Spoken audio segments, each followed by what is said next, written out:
ఒక వేసవికాల రోజున మీరా యొక్క నిశ్శబ్దమైన ఇంటి వాతావరణం ఉల్లాసంగా మారింది. ఆమె మామ అర్జున్ కుటుంబంతో సహా అక్కడకు వచ్చాడు. తాన ముఖం చూసిన మొదటి క్షణం నుంచే ఆమె హృదయంలో ఏదో అలాజాది అంత కొత్తగా మారిపోయింది. వెన్నలో ఆ రోజు వాళ్ళిద్దరూ మాట్లాడుకుంటున్నారు. అది తప్పు అనిపించలేదు మీరకి, కాని పూర్తిగా సరైనదిగా కూడా అనిపించలేదు. ఆమెకు ఎంతో ఆనందంగా గడిచింది. మామపై తనకు తెలియకుండానే ఎంతో ప్రేమను తన మనసులో పెంచుకుంది. అది రోజురోజుకు ఎక్కువయింది.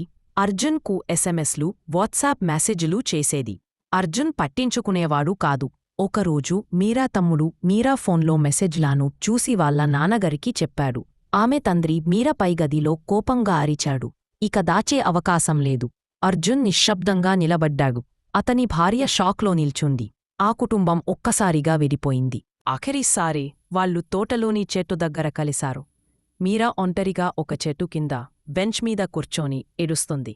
అర్జున్ ఆమె దగ్గరికి వెళ్లి ఓదార్చి కొన్ని మంచి మాటలు చెప్పి నురితిపై ఒక ముద్దు పెట్టి అక్కడి నుండి వెళ్ళిపోయాడు. ఆ వీడుకోలు మీరాకు జీవితాంతం గుర్తుగా మిగిలిపోయింది. కాలం గడిచిపోయింది. ఇప్పుడు మీరా మారిపోయింది. బలంగా మెరుగ్గా మారిపోయింది. ఆ బాధ తగ్గిపోయింది. కాని ఆ పాఠం మాత్రం గుండెల్లో చెరగని ముద్రలా మిగిలిపోయింది. ఇలా కొన్ని ప్రేమకథలు ముగియాల్సిందే, మౌనంగా, నిశ్శబ్దంగా.